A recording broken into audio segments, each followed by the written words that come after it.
The Gaza Strip entrance of Eret is almost deserted. Reporters and a few VIP Palestinians are the only ones to use the gate, except for Israeli bulldozers and tanks.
One and a half million people live in the Gaza Strip.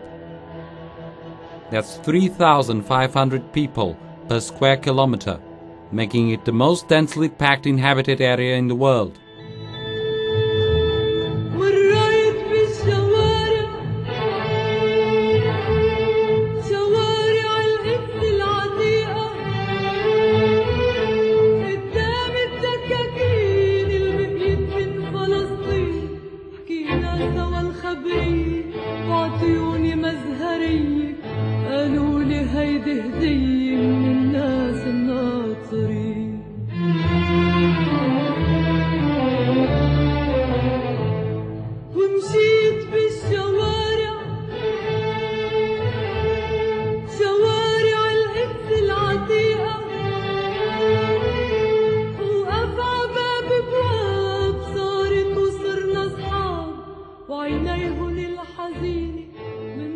The Gaza Strip is an immense jail. The withdrawal of settlements from the Gaza Strip only made Israeli military control cheaper.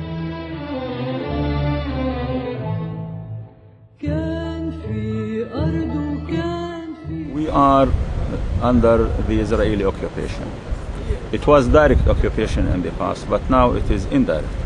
But they are still running our life, and we are at the moment under a false impression that we have our independent state or so, but we discovered that this is not correct, because we are not connected with the world, but only through the Israeli ports, and our crossings to Israel are closed by an Israeli officer. Maybe the Palestinians abducted or took one Israeli soldier in prison, but Israel now is prisoning 1.5 million Palestinians for this. Doesn't this make sense? Imports and exports are virtually impossible.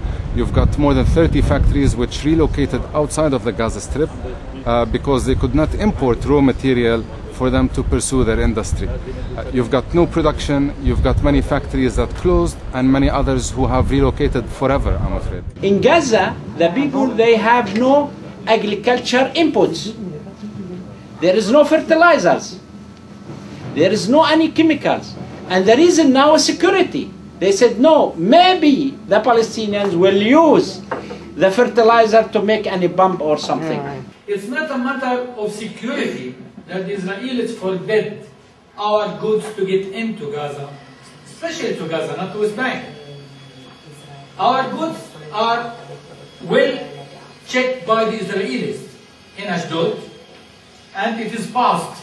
It means that security pass is okay, you can go to Gaza. But between these 50 kilometers, our goods, they have to wait about 1 month, 2, 3, 4, 5, 6, nobody knows. And every day we are paying taxes for the Israeli side. I am normally living in London. I am unable to leave this country since 3 or 4 months now. I have some of my business here in Palestine. If I am leaving, because sometimes they open Rafah for 2 or 3 days, I don't know when I am going to come back. My firm has a container. It is checked in Israel, passed since 4 months. Until now, we couldn't get it here. It consists of machines, packing machines for our work. And they know that packing machine means a factory. Factory has to be stopped in Gaza. To import anything from Europe, it has to come through Ashdod port. It will cost us from Ashdod to Gaza 7 times the cost of the loan or the freight from Europe to Israel. This is increasing the cost for the normal Palestinian, and the life became here very, very difficult for the Palestinians. They prohibited any creation of any industry in Gaza. They wanted us to consume only their products in Israel. Now, about 2/3 of the Palestinian factories completely stopped. Israel has done that to prove that look at the Palestinians. If they are not able to manage Gaza, how are they going to manage the West Bank?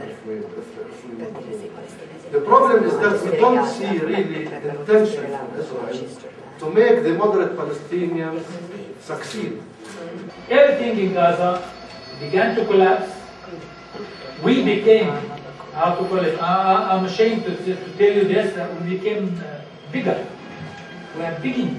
It is not political, it is not safety of the Israelis, it is a policy from the Israeli government to pressure us economically to reach surrender and to have some sort of agreements that they are going to force the Palestinians to sign.